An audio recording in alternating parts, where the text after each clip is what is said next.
आइए एक बार गायत्री मंत्र साथ साथ। ओम भूर्भुवः स्वः तत्सवितुर्वरेण्यं भर्गो देवस्य धीमहि धियो यो नः प्रचोदयात्। ओम गुरुर्ब्रह्मा गुरुर्विष्णु गुरुर्देव महेश्वर गुरुरेव परब्रह्म तस्मै श्री गुरुवे नमः। तस्मै श्री गुरुवे नमः।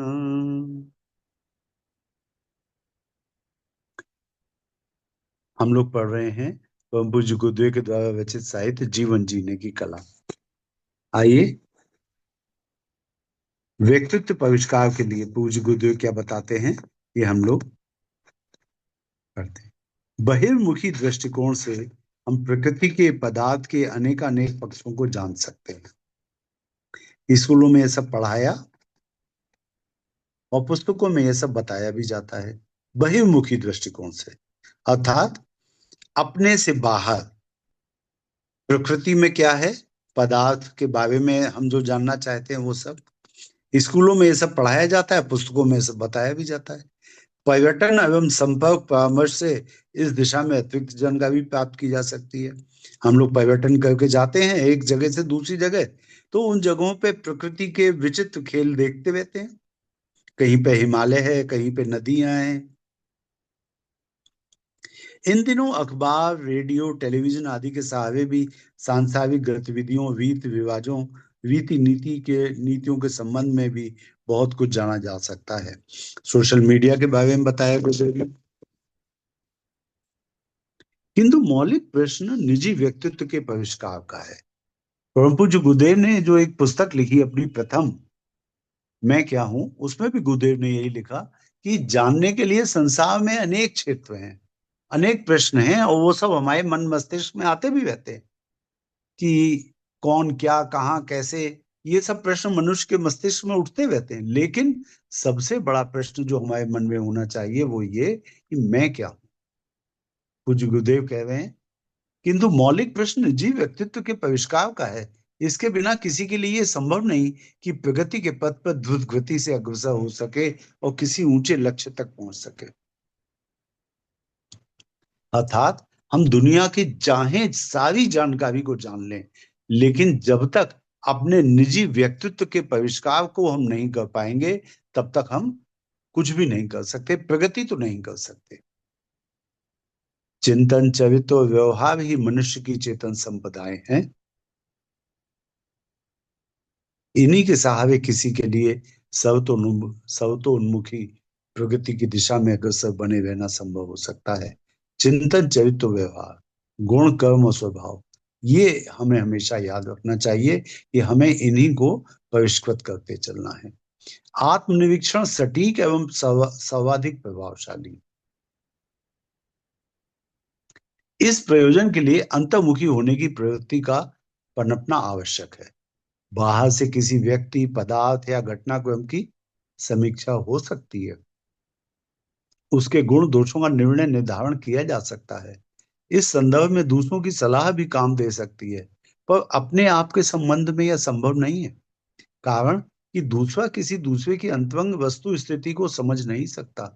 बाह्य गतिविधियों का एक अंश ही सामने आता है। सदा किसी के साथ रहना और व्यक्तित्व की समग्र समीक्षा कर सकना संभव नहीं होता, क्योंकि अक्सर लोग अपना बाहरी स्वरूप कुछ दूसरा रखते हैं, भीतर से वैसे नहीं होते जैसे कि अपने को प्रकट करते हैं। ऐसी दशा में समीक्षकों को गहराई तक प्रवेश न कर पाने के कारण बहुधा धोखा ही रहता है।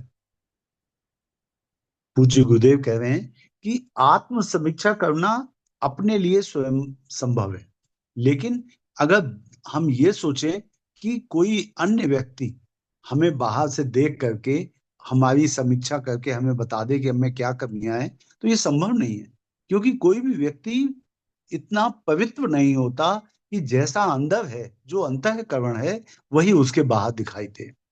गुरुदेव लिख रहे हैं भीतर से वैसे नहीं होते जैसे कि अपने को प्रकट करते हैं। बाहर से हम लोग कुछ और दिखते हैं, और भीतर का स्वरूप कुछ दूसरा रखते हैं। भीतर से वैसे नहीं होते जैसे कि अपने को प्रकट करते हैं अपना सबसे अच्छा स्वरूप। और भीतर गंदगी है, दूसरों के प्रति मलिनता। तो ऐसी दशा में समीक्षकों को गहराई तक प्रवेश न कर पाने के कारण बहुधा धोखा ही रहता है। जब वास्तविकता का पूरा पता ही नहीं लग पाता तो सही समीक्षा कैसे बन पड़े, और सुधार परिष्कार का परामर्श दे सकना कैसे बन पड़े। फिर कोई किसी के परामर्श को किस हद तक स्वीकार और कार्यान्वित कर सकता है। अगर किसी ने आपको बता भी दिया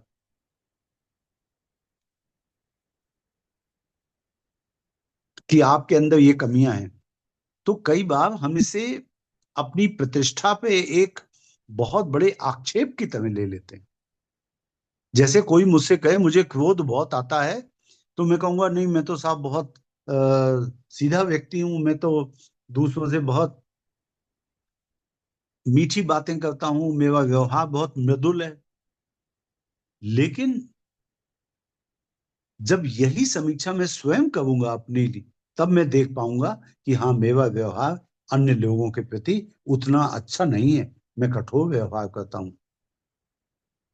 तो फिर कोई किसी के परामर्श को किस हद तक स्वीकार कार्यान्वित कर सकता है। अर्थात अगर कोई अन्य व्यक्ति हमें हमारी कमी बताएगा तो मुश्किल है। कहने को तो साहित्यकार, गद्यकार, पद्यकार लोग कहते हैं कि निंदक नियवे वाकी आंगन कुटी छवाए। ये सुनने में अच्छा लगता है, लेकिन कोई भी व्यक्ति अगर आपकी निंदा कर दे, आपके व्यवहार में कोई कमी निकाल दे, तो आप खुद अपने अंदर झांक के देखिए कि आप उस कमी को, उस व्यवहार में जो आपके गलतियां हैं, उसको आप कितना हंस के लेते हैं। फिर कोई किसी के परामर्श को किस हद तक स्वीकार कार्यान्वित कर सकता है, इसका निश्चय करना सहज नहीं बन पड़ता। इसके लिए अपनी ही परख और सलाह कारगर हो सकती है।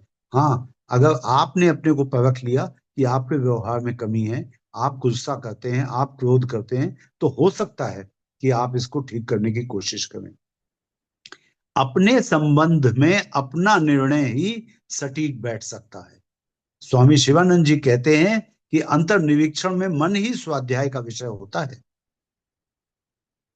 जिसे हम स्वाध्याय कहते हैं वो वास्तव में स्व का अध्ययन है, अपना अध्ययन है। आप अपने व्यक्तित्व का, गुण कर्म स्वभाव का अध्ययन करें, चिंतन चरित्र व्यवहार का अध्ययन करें कि आपके व्यवहार में कहाँ कमियां रह गई। स्वामी शिवानंद जी कहते हैं कि अंतर्निरीक्षण में मन ही स्वाध्याय का विषय होता है। मन का एक भाग शेष मन का अध्ययन करता है। उच्च मन निम्न मन की परीक्षा करता है। अंतर्निरीक्षण ही आत्मबोध है। जैसे आप मजदूर का काम देखते हैं, इसी प्रकार मन का एक अंश शेष मन की क्रियाओं को देखता है। आपने अपने घर में कोई मान लीजिए मरम्मत लगाई है, एक मजदूर कोई सीमेंट का काम कर रहा है, ईंटों के बीच में सीमेंट रख के दीवार बना रहा है, और आप उसके काम का निरीक्षण कर रहे हैं, तो आप देखते जाते हैं कि दीवार सीधी बन रही है कि नहीं, जो इसने प्लास्टर किया है वो चिकना किया है या नहीं, प्लास्टर एक साथ है या नहीं, उसमें लहर तो नहीं आ गई। आपके बाथरूम का निर्माण हुआ है, उसमें टाइल्स ऐसी तो नहीं लग गई कि पानी को नाली तक पहुंचने में कहीं पे दिक्कत आती है और पानी इकट्ठा हो जाता हो कहीं बाथरूम में, बार बार उसको फ्लश करने के लिए आपको मेहनत करनी पड़े। तो फर्श बनते समय ही अगर आप ध्यान दे दें कि फर्श में अच्छी ढलान होनी चाहिए, ताकि नहाते ही सारा पानी नाली में चला जाए। तो जिस तरह से आप वो मजदूर का निरीक्षण करके ये देख लेते हैं कहाँ काम में कमी रह गई, तो वैसे ही आपका उच्च मन अपने निम्न मन की परीक्षा करे, उसका निरीक्षण करे, उसकी कमियों को जाने और बताए। जैसे आप मजदूर का काम देखते हैं, इसी प्रकार मन का एक अंश शेष मन की क्रियाओं को देखता है। यही आत्मनिरीक्षण की सही विधि है, और इसका प्रभाव भी अधिक होता है। आत्मनिरीक्षण कैसे करें? यदि आप अपनी कमियों का सही सही निवारण चाहते हैं, यदि आप दुश्चिंतन एवं दुर्भावों से बचना चाहते हैं और आत्म परिष्कार के माध्यम से सामाजिक प्रतिष्ठा पाना चाहते हैं, यदि आप दृढ़ मनोबल के द्वारा जीवन में सफल होना चाहते हैं, तो सोने के पूर्व प्रतिदिन आत्मनिरीक्षण करने की आदत डालिए। सोचिए कि आज आपने क्या बुराई की, कौन कौन से दुष्ट विचार आपके मन क्षेत्र में प्रविष्ट हुए, आज आपसे कौन पाप हुआ, किस किस की निंदा की, किससे ईर्ष्या की, किसकी चुगली खाई, किसका जी दुखाया। अपने प्रत्येक कार्य को याद कीजिए और उन पर बार बार विचार कीजिए। जो जो पाप हुए हों उनके लिए हार्दिक पश्चाताप कीजिए तथा भविष्य में कभी ना करने का संकल्प कीजिए। प्रति मास पुनः अपनी परीक्षा करें। देखें आप अपनी विद्या, बुद्धि, योग्यता तथा सामर्थ्यों में कहां तक बढ़े हैं। कौन कौन निर्बलताओं ने आपको अस्त व्यस्त किया है। कितना मार्ग और तय करना शेष रह गया है। आपने कहां से, किस उद्देश्य से जीवन यात्रा आरंभ की थी। कहां तक आप सफलता प्राप्त कर सके। हमें जितने जीवन मिले हैं, ये तो आप निश्चित जान लीजिए, मानव जीवन जब आपको मिलता है तो जब तक कि आप कोई बहुत बड़ा गंदा पाप ना कर दें, आप लगातार मानव ही बनते रहेंगे। इसमें कोई दो राय नहीं। हाँ, उस मानव बनने के पीछे आपकी निरंतरता ऐसी हो कि आप ऊंचाइयों की ओर उठते चले जाएं। ऐसा ना हो कि एक बार आपने थोड़ा सा प्रयास किया ऊपर उठने का, फिर भूल गए कुछ दिनों के लिए, फिर कभी याद आया तो फिर आपने थोड़ी सी साधना करनी शुरू कर दी। तो ये निरंतरता, नियमितता बहुत आवश्यक है आपकी साधना में।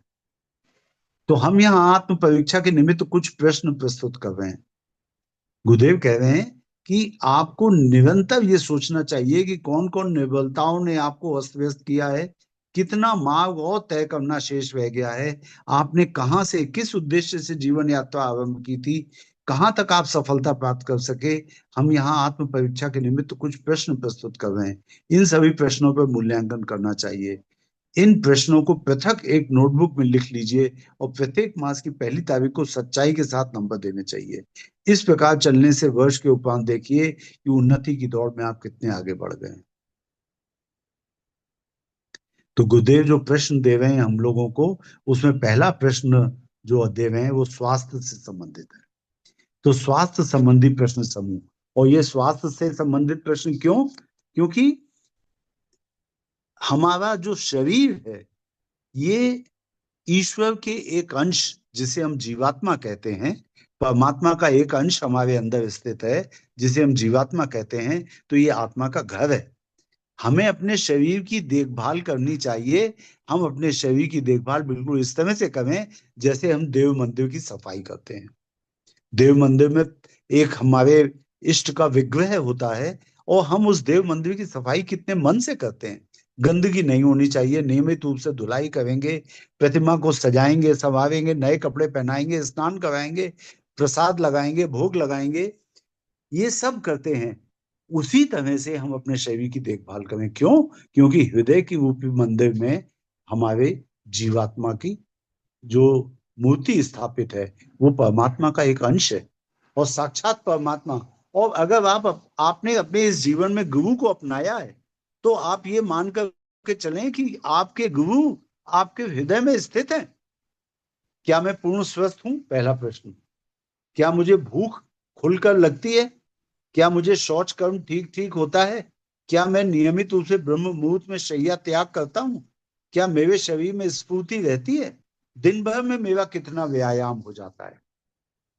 मुझे अर्श, शोथ, संग्रहणी, ज्वर, कब्ज, कृमि, खांसी, बहुमूत्र, रक्त, पित्त, कानों का रोग इत्यादि से कोई रोग तो नहीं है? दिन भर में मेरा कितना व्यायाम हो जाता है? अगर यहाँ तक के प्रश्नों का उत्तर आपने अच्छे से दे लिया कि क्या मैं पूर्ण स्वस्थ हूँ, क्या मुझे भूख खुलकर लगती है, क्या मुझे शौच कर्म ठीक ठीक होता है, क्या मैं नियमित रूप से ब्रह्म मुहूर्त में शैया त्याग कर देता हूँ, क्या मेरे शरीर में स्फूर्ति रहती है, दिन भर में मेरा कितना व्यायाम हो जाता है। अगर यहाँ तक के प्रश्नों के बारे में आपने सही सही निर्णय ले लिया है तो आगे जो गुरुदेव ने बीमारियों के नाम लिखे हैं उसके संबंध में आपको चिंता शायद ना करनी पड़े। क्या मुझे अर्श, शोथ, संग्रहणी, ज्वर, कब्ज, कृमि, खांसी, बहुमूत्र, रक्त, पित्त, कानों का रोग इत्यादि से कोई रोग तो नहीं है? कानों के रोग तो समझ में आ गए होंगे आपको। कान में कोई पहले के बीमारी हो तीन नहीं जाए। समझ में आए प्रभु, बाकी तो सारे। रक्त, हाँ आर्ष रक्त शोध पित्त, संग्रहणी। हाँ रक्त पित्त का मतलब होता है, पित्त दोष का मतलब होता है गॉल ब्लैडर में पित्त इकट्ठा होता है और ये पित्त बनता है लिवर में। पित्त का काम होता है जो आप घी, तेल, मक्खन, मलाई खाते हैं उसको पचाने का काम बाइल जूस करता है। बाइल जूस को हिंदी में पित्त कहते हैं और ये लिवर में बनता है। अर्थात लिवर आपका ठीक है कि नहीं, रक्त की कोई बीमारी तो नहीं है, रक्त की कमी तो नहीं है। रक्त की कमी तब होती है जब आप आयरन आपकी भोजन में कम होगा। तो आयरन के लिए आपको क्या करना चाहिए, अगर आपको डायबिटीज नहीं है तो शक्कर की जगह गुड़ खाएं। गुड़ में शक्कर से अगर कंपैरिजन करें तो कई फायदे होते हैं। पहला फायदा ये कि गुड़ में अमीनो एसिड्स होते हैं, तो it is a good source of protein. Amino acids मिल करके प्रोटीन बनाते हैं, बिल्कुल उस समय से जैसे ईंटों से मिल करके मकान बनता है, ईंटों से मिल करके दीवार बनती है, तो उसी तरह से अमीनो एसिड्स जो हैं वो जुड़ करके प्रोटीन का मॉलिक्यूल बनाते हैं। जैसे रेलगाड़ी के डिब्बे जुड़ जुड़ करके एक रेलगाड़ी बनाते हैं, तो रेलगाड़ी का एक डिब्बा समझिए अमीनो एसिड है। कई अमीनो एसिड के मॉलिक्यूल्स जुड़ करके एक प्रोटीन का मॉलिक्यूल बनाते हैं। तो प्रोटीन की कमी अगर होती है तो खून की कमी हो जाएगी। तो प्रोटीन की कमी ना हो, इसके लिए आप दालें खाएं। अगर आप गुड़ खाते हैं तो उसमें अमीनो एसिड्स मिलते हैं, गुड़ में आयरन होता है। अगर आप खजूर खाते हैं तो उसमें आयरन होता है। अगर आप गाढ़े हरे रंग की पत्तेदार सब्जी खाते हैं, उसमें आयरन होता है, जैसे मेथी, बथुआ। बहुमूत्र का मतलब होता है बार बार पेशाब आना। अगर बार बार पेशाब आता है तो इसके दो मतलब हो सकते हैं, या तो पेशाब में इन्फेक्शन है, या फिर आपको डायबिटीज की बीमारी है। डायबिटीज में पेशाब बार बार आता है। खांसी, आप समझते हैं खांसी किस कारण से आती है? कोई इन्फेक्शन हो जाए, धूल से, कहीं पे मिट्टी उड़े तो। कृमि, कृमि का मतलब होता है पेट में कीड़े हो जाना। कृमि का मतलब होता है पेट के कीड़े, है ना। ये तब होते हैं जैसे बाजार से आप कोई अमरूद और सेब खरीद के लाए और बिना धोए आपने चुपचाप ऐसे ही खा लिया।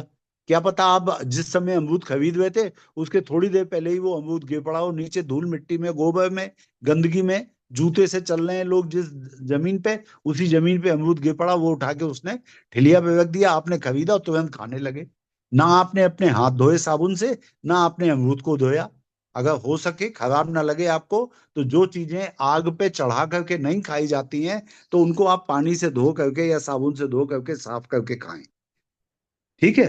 तो कृमि, टट्टी करने के बाद 2-3 बार साबुन से हाथ धोएं, खाना खाने से पहले साबुन से हाथ धोएं, जिससे पेट में कीड़े ना हो पाए। बाजार की चीजें कम से कम खाएं। बाजार में वही चीजें खाएं जो आग पे चढ़ करके बनती हैं। जैसे बाजार में हॉट कॉफी, हॉट टी तो आप ले सकते हैं, लेकिन चाट पकौड़ी समोसा खाना ये थोड़ा सा उचित नहीं रहेगा। कब्ज, कब्ज का मतलब है टट्टी कड़ी होना। ज्वर का मतलब है बुखार। संग्रहणी का मतलब पतली टट्टियां आना। शोथ मतलब अर्श, और शोथ मतलब सूजन। अर्श का मतलब होता है कई तरह की ऐसे सूजन, जैसे स्त्रियों के जननांगों के आसपास अगर सूजन आ जाती है तो वाइट डिस्चार्ज की शिकायत हो जाती है। उसी तरह से शोथ वगैरह, ट्यूमर इत्यादि। तो ये सब बीमारियां तो बहुत दूर की बात है। अगर आप नियमित रूप से बस इतना ध्यान रख लें कि कड़ी भूख लगने पे खाना खाएं, जितनी भूख लगी है उससे कुछ कम खाएं। 4 रोटी की भूख है तो 2 या 3 रोटी खाइए।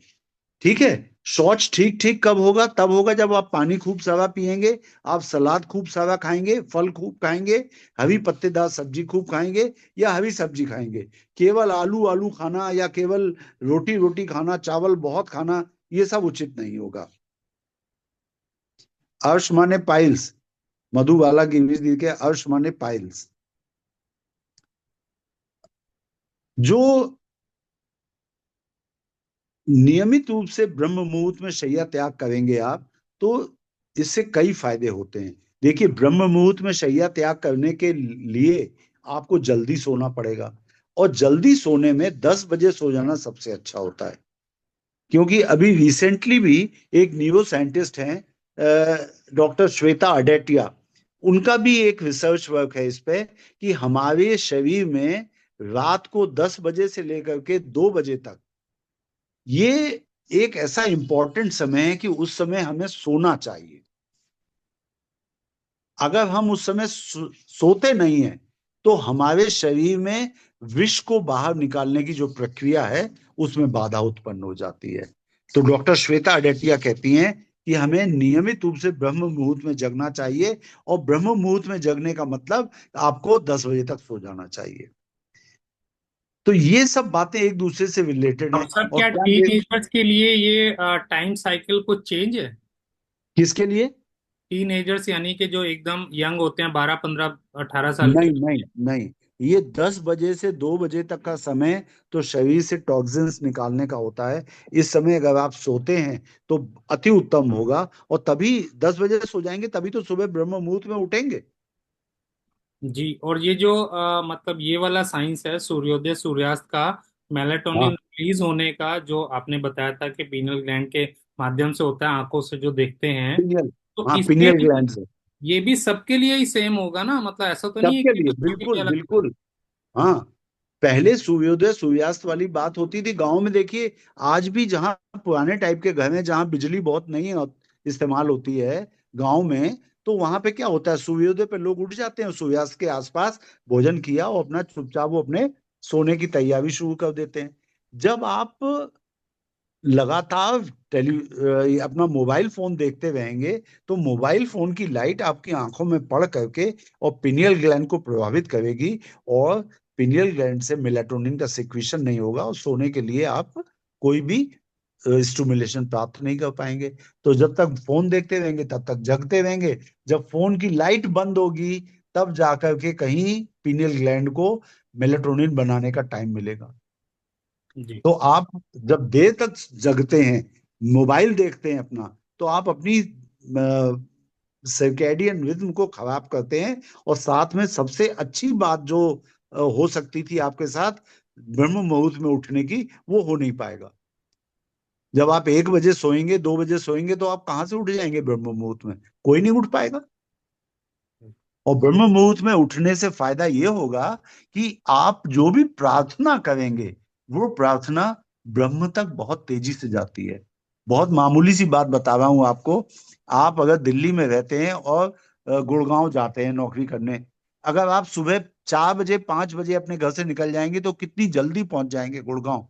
और अगर आप अपने घर से 8 बज कर के 45 मिनट पे या 9 बजे आप निकलेंगे तो फिर 10 बजे क्या, फिर तो 11 बजे पहुंचेंगे ऑफिस। जिस समय कंजेशन होगा सड़क पे तो आपके चलने की स्पीड कम हो जाएगी। और जिस समय ब्रह्म मुहूर्त होता है उस समय परमात्मा तक की सारी लाइंस क्लियर हैं। आप प्रार्थना करिए, डायरेक्ट कनेक्शन होता है। भीड़ बहुत कम है सड़क पे, सिग्नल्स बहुत कम जा रहे हैं परमात्मा तक। हालांकि परमात्मा तो अनंत सिग्नल्स को रिसीव कर सकता है। वो तो अनंत कोटि ब्रह्मांड के सारे प्राणी अगर एक साथ उससे बात करना चाहें तो कर सकते हैं। लेकिन कहा यह जाता है कि ब्रह्म मुहूर्त में जब आप कनेक्ट करते हैं परमात्मा से तो सबसे अच्छा कनेक्शन। तो पूज्य गुरुदेव लिखते हैं कि आप अपने बारे में असेसमेंट करिए, ये स्वास्थ्य संबंधी प्रश्नों के बारे में आंसर दीजिए। कोई बीमारी तो नहीं है? मैंने इस मास कितनी बार स्त्री प्रसंग किया, जो विवाहित लोग हैं। गुरुदेव लिखते हैं कि छोटे छोटे जानवर भी जब उन्हें बच्चा पैदा करना होता है तब वो पति पत्नी पास आते हैं, और हम लोग इसको एक आनंद के तौर पे लेते हैं। क्या मुझे स्वप्न दोष होता है? मैं किन किन मादक द्रव्यों को छोड़ चुका हूं? मेरे भोजन में विटामिन, दूध, दही, शहद, फल व तरकारियों की मात्रा कितनी बढ़ रही है? क्या मैं शक्ति संचय के पथ पर हूं? बुद्धि संबंधी प्रश्न समूह। क्या मैं अपने साथियों की दृष्टि में बुद्धिमान हूं? क्या मेरे मन में उच्च विचार आते हैं? क्या मैं भूत भविष्य की बातें सोचा करता हूं? आपके मन में उच्च विचार आते हैं कि नहीं, ये कितना इंपॉर्टेंट है। आप ये सोचिए कि एक राजा विश्वरथ, जो कि जो कि वशिष्ठ ऋषि के आश्रम में गए और बाद में आत्मबल के संचय के पथ पे जब चलने की उन्होंने ठान ली तो वो विश्वामित्र ऋषि बने। लेकिन वशिष्ठ ऋषि, जो कि गायत्री मंत्र को पहले से जानते थे, उनको गायत्री मंत्र का ऋषि नहीं बताया गया। गायत्री मंत्र के ऋषि विश्वामित्र ऋषि हैं, ऐसा कहा जाता है। क्यों?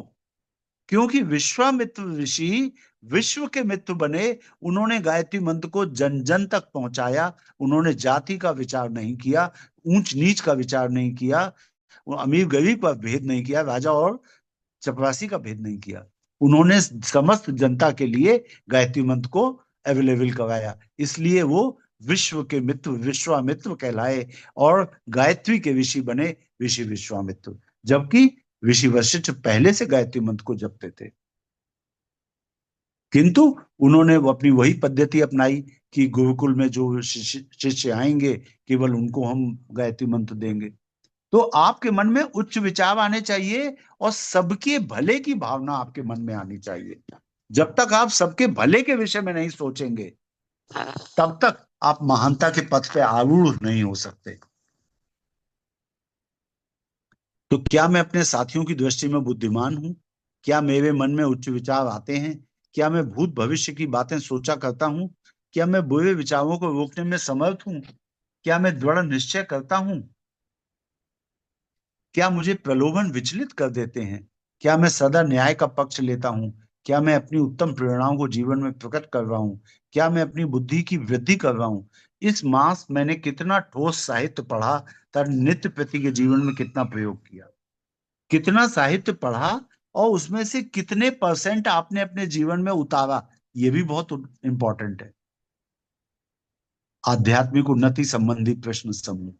क्या मुझे आत्मा, ईश्वर तथा अपने सामर्थ्यों में विश्वास है?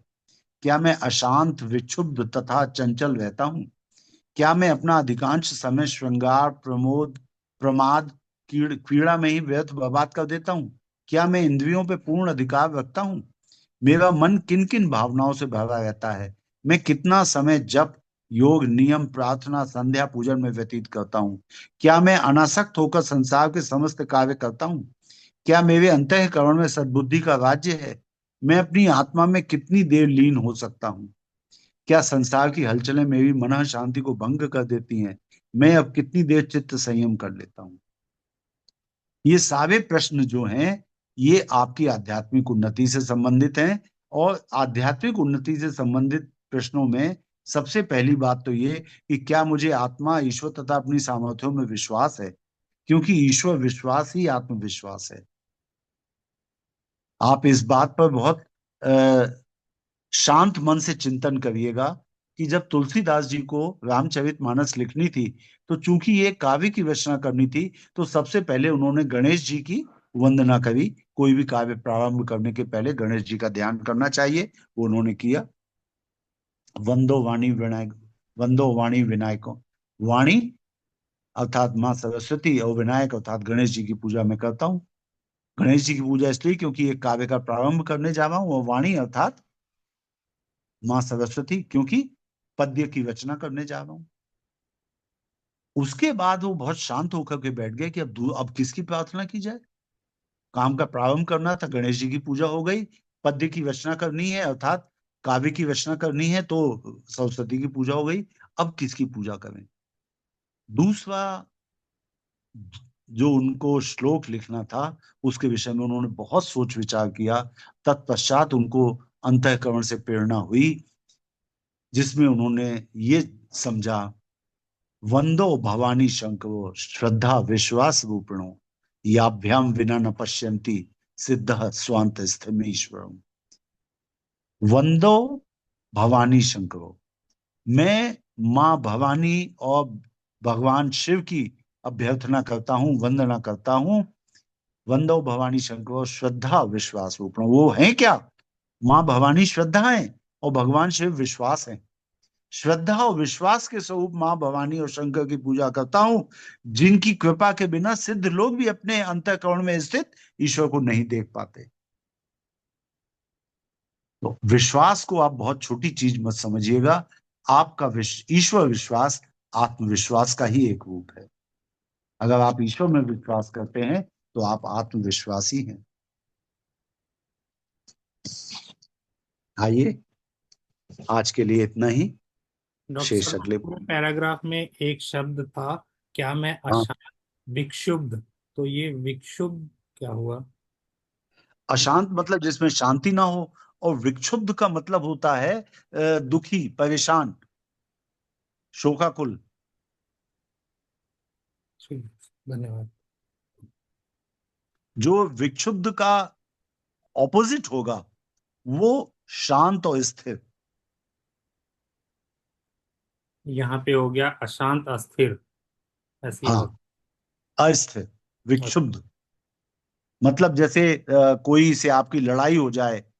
अंदर से हलचल रहती है, शांति नहीं रहती है, हाँ, परिस्थिति। हाँ बिल्कुल, मन शांत नहीं रह पाता।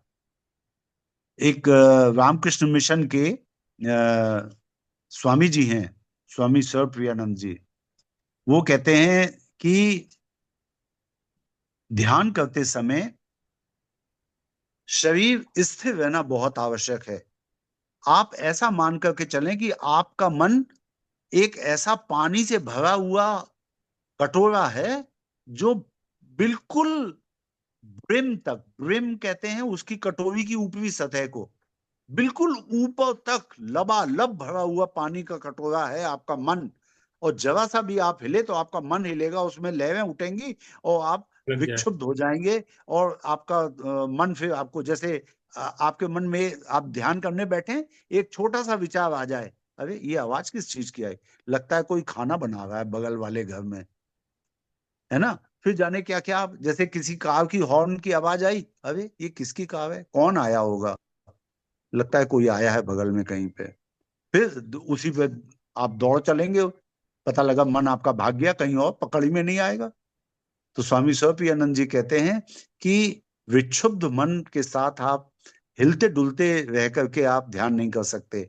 शरीर स्थिर, और स्थिर शरीर रखने के कारण आप ये मान के चलें कि आपका मन एक ऐसा कटोरा है जो पानी से लबालब भरा है, और जरा सा हिले वो पानी टपका, पानी हिल गया और गिर गया, और आपका ध्यान भटक जाएगा।